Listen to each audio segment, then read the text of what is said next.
ಇಲ್ಲೆಲ್ಲ ನಮ್ಮ ಎಚ್ ಲಕ್ಷ್ಮಣ್ ಅವರ ಭಾಳ ಪ್ರೀತಿ ಅಭಿಮಾನಿ ಬಂಧುಗಳು.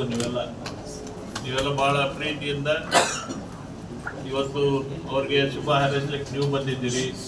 ನಮ್ಮ ನಿಗಮದ ಸಿಬ್ಬಂದಿಯವರಿದ್ದಾರೆ ಮತ್ತು ಅದರ ಜೊತೆಗೆ ನಮ್ಮ ಪತ್ರಿಕಾ ಮಾಧ್ಯಮದ ಎಲ್ಲ ನಮ್ಮ ಹಿರಿಯ ಮತ್ತು ಕಿರಿಯ ಸ್ನೇಹಿತರೆ, ಎಲ್ಲ ಆತ್ಮೀಯ ಬಂಧುಗಳೇ, ಈಗಾಗಲೇ ನಮಗೆಲ್ಲ ಗುರುತಿದ್ದ ಹಾಗೆ ಇದೊಂದು ಬಹಳ ವರ್ಷದಿಂದ ಈ ಒಂದು ನಿಗಮ ನಡೆದು ಬಂದಿದೆ ಮತ್ತು ವಿಶೇಷವಾಗಿ ಇಲ್ಲಿ ಕಾರ್ಯ ಮಾಡ್ತಕ್ಕಂಥ ಎಲ್ಲ ನಮ್ಮ ಸಿಬ್ಬಂದಿ ವರ್ಗ ಸರ್ಕಾರ ಅವರಿಗೆ ಗುರುತಿಸಿದೆ. ಇವತ್ತು ಅವ್ರ ಪರವಾಗಿ, ಚೇರ್ಮನ್ ಸಾಹೇಬ್ರ ಪರವಾಗಿ ಇವತ್ತು ಸರ್ಕಾರಕ್ಕೆ, ಸನ್ಮಾನ್ಯ ಮುಖ್ಯಮಂತ್ರಿ ಅವರಿಗೆ, ಉಪಮುಖ್ಯಮಂತ್ರಿ ಅವರಿಗೆ ಹಾಗೂ ನಮ್ಮ ಪಕ್ಷದ ಹೈಕಮಾಂಡ್ಗೆ ನಾನು ಅವರಿಗೆ ಕೃತಜ್ಞತೆ ಸಲ್ಲಿಸಲಿಕ್ಕೆ ಇಚ್ಛೆ ಬಯಸ್ತೇನೆ.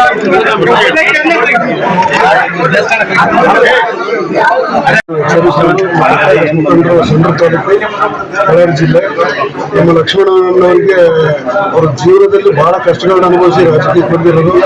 ಸೈಕಲ್ನಿಂದ ಬಳೆಕಾಲಿನಿಂದ ನಡ್ಕೊಂಡೋಗಿ ರಾಜಕೀಯ ಮಾಡ್ಕೊಂಡು ದೊಡ್ಡ ದೊಡ್ಡ ಅವಕಾಶಗಳು ತಪ್ಪಿದಾಗ ಎದೆಗುಂದಲೇ ಅವರು ರಾಜಕೀಯನ ಬಿಡದಲ್ಲೇ ಜನಗಳ ಸೇವೆ ಮಾಡ್ಕೊಳ್ತಾರೆ. ಅವರು ಕಷ್ಟಪಟ್ಟು ದುಡಿದಿದ್ದಾರೆ, ಜನಗಳ ಸೇವೆ ಮಾಡಿದ್ದಾರೆ. ಆ ಜನಗಳೆಲ್ಲ ಹಿಂದೆ ನಿಂತುಕೊಂಡು ಇವತ್ತು ಅವ್ರನ್ನ ಇಷ್ಟು ಮಟ್ಟಕ್ಕೆ ಬೆಳೆಸಬೇಕಂತ ಎಷ್ಟು ಪ್ರಯತ್ನ ಮಾಡಿದ್ದಾರೆ. ಅದರೆಲ್ಲರಿಗೂ ಒಂದು ಫಲ ಇವತ್ತು ಸಿಕ್ಕಿದೆ. ಎಷ್ಟು ಅನ್ಕೊಂಡಿದೆ ಅದು ಸಿಕ್ಕಿಲ್ಲ, ಆದರೆ ಈ ಮಟ್ಟದಲ್ಲಿ ಸಿಕ್ಕಿದೆ. ಅದಕ್ಕೆ ನಾವೆಲ್ಲರೂ ತುಂಬಾ ಸಂತೋಷ ಪಡ್ತೀವಿ. ಅಲ್ಲಿಂದ ಬಂದಿದ್ದೀವಿ.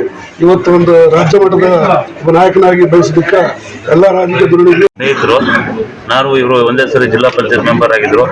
ಅವರಿಗೆ ಈ ಸಂದರ್ಭದಲ್ಲಿ ಅವರಿಗೆ ಶುಭವಾಗಲಿ ಅಂತ ಹೇಳಿ ಕೇಳ್ತಾ ಇದ್ದೀನಿ. ಮೈನಿಂಗ್ ಏರಿಯಾದಿಂದ ಬಂದಿರೋರು.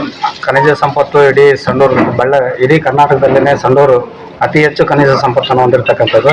ನನಗೆ ಈ ಇಲಾಖೆ ಸಿಕ್ಕಿರೋದ್ರಿಂದ ಭಾಳ ಸಂತೋಷ ಆಗ್ತಾ ಇದೆ.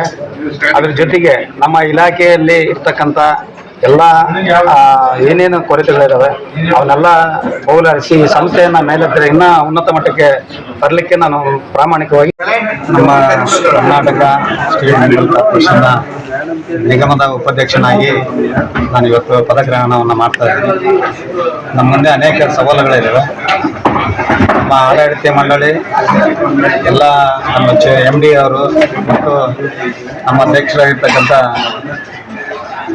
GS ಪಾಟೀಲ್ ಸಾಹೇಬರು ಒಡಗೂಡಿ ನಾವೆಲ್ಲರೂ ಒಗ್ಗೂಡಿಕೊಂಡು ನಮ್ಮ ನಿಗಮದಲ್ಲಿ ಏನೇನು ನ್ಯೂನತೆಗಳಿದ್ದಾವೆ, ಇನ್ನು ನಮ್ಮ ನಿಗಮ ಇನ್ನು ಮೇಲೆತ್ತರಕ್ಕೆ ತಗೊಂಡು ಹೋಗಲಿಕ್ಕೆ ಏನೆಲ್ಲ ಕೆಲಸ ಮಾಡ್ಬೇಕಂತಕ್ಕಂಥದ್ದನ್ನು ನಾವೆಲ್ಲ ಜೊತೆಗೂಡಿ ಚರ್ಚಿಸಿ ಕಂಪನಿಯ ಆದಾಯವನ್ನು ಹೆಚ್ಚಿಸಲಿಕ್ಕೆ ಪ್ರಾಮಾಣಿಕ ಒಂದು ಪ್ರಯತ್ನ ಮಾಡ್ತೀವಿ ಅಂತೇಳಿ ಈ ಸಂದರ್ಭದಲ್ಲಿ ಸರ್ಕಾರದ, ನಮ್ಮ ರಾಜ್ಯದ ಧೀಮಂತ ನಾಯಕರು, ಹಸಿವು ಮುಕ್ತ ಕರ್ನಾಟಕವನ್ನು ಮಾಡಿರ್ತಕ್ಕಂಥ ನಮ್ಮ ಮುಖ್ಯಮಂತ್ರಿಗಳಾಗಿರ್ತಕ್ಕಂಥ ಸನ್ಮಾನ್ಯ ಸಿದ್ದರಾಮಯ್ಯ ಸಾಹೇಬರು ಮತ್ತು ಉಪಮುಖ್ಯಮಂತ್ರಿಗಳಾಗಿರ್ತಕ್ಕಂಥ ರಾಜಕೀಯ ಚತುರ ಮತ್ತು ಪಕ್ಷವನ್ನು ಬೇರು ಮಟ್ಟದಲ್ಲಿ ಕಟ್ತಕ್ಕಂಥ ಒಬ್ಬ ರಾಜಕಾರಣಿ DK ಶಿವಕುಮಾರ್ ಅವರ ಆಶೀರ್ವಾದದಿಂದ ಮತ್ತು ಅದೇ ರೀತಿಯಾಗಿ ನಮ್ಮ ರಾಜಕೀಯ ಗುರುಗಳಾಗಿರ್ತಕ್ಕಂಥ ಸನ್ಮಾನ್ಯ ಕಾರ್ಮಿಕ ಸಚಿವರಾಗಿರ್ತಕ್ಕಂಥ ಸಂತೋಷ್ ಲಾಡ್ ಸಾಹೇಬರು ಮತ್ತು ಅದೇ ರೀತಿಯಾಗಿ ಅಖಂಡ ಬಳ್ಳಾರಿ ಜಿಲ್ಲೆಯ ಸಂಸದರಾಗಿರ್ತಕ್ಕಂಥ ತುಕಾರಾಮಣ್ಣ ಅವರು, ಅನ್ನಪೂರ್ಣಕುಮಾರು ಮತ್ತು ನಮ್ಮ ಬಳ್ಳಾರಿ ಜಿಲ್ಲೆಯ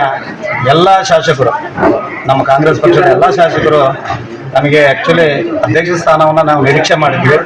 ಆದರೆ ಪಕ್ಷದ ಹೈಕಮಾಂಡ್ ಅವ್ರು ಏನು ತೀರ್ಮಾನ ತಗೊಂಡಿದ್ದಾರೆ ಅದಕ್ಕೆ ನಾನು ಬದ್ಧನಾಗಿ ಇವತ್ತು ಉಪಾಧ್ಯಕ್ಷನಾಗಿ ಕಾರ್ಯನಿರ್ವಹಿಸಲಿಕ್ಕೆ ನಾನು ಸಿದ್ಧ. ಅಭಿಮಾನಿ ಬಂಧುಗಳು ಭಾಳಷ್ಟು ಜನ ಒಂದು ನಿರೀಕ್ಷೆ ಇತ್ತು, ಎಲ್ಲರಿಗೆ ಅಧ್ಯಕ್ಷರಾಗ್ತಾ ಇರ್ತದೆ, ಭಾಳಷ್ಟು ಒಂದು ನಿರೀಕ್ಷೆ ಇತ್ತು. ಆದರೆ ಉಪಾಧ್ಯಕ್ಷರಾದರೂ ಕೂಡ ನಾವು ಇವತ್ತು ಸಂತೋಷದಿಂದ ಅಧಿಕಾರವನ್ನು ಸ್ವೀಕಾರ ಮಾಡಿ ನಮ್ಮ ಎಲ್ಲ ಸ್ನೇಹಿತರು ಇವತ್ತೇನು ನನಗೆ ಒಂದು ಶಕ್ತಿ ತುಂಬಿದ್ದಾರೆ. ಈ ಒಂದು ಅಧಿಕಾರ ನಂದಲ್ಲ, ಅವರೆಲ್ಲರದ್ದು ಅಧಿಕಾರ ಅಂತೇಳಿ ಭಾವಿಸಿ ನಾನು ಅವ್ರ ಜೊತೆಗೂಡಿ ನಾನು ಕೆಲಸ ಮಾಡಿದ್ದೆ. All the best. ಅವ್ರಿಗೆ ಏನೇ ಕಾರ್ಯ ಕೊಟ್ಟರು ಅದನ್ನ ಕರೆಕ್ಟ್ ಆಗಿ ನಿಭಾಯಿಸ್ತಾರೆ ಅನ್ನೋ ನಂಬಿಕೆ ನಮಗೂ ಎಲ್ಲರಿಗೂ ತುಂಬಾ ಇದೆ. So all the best.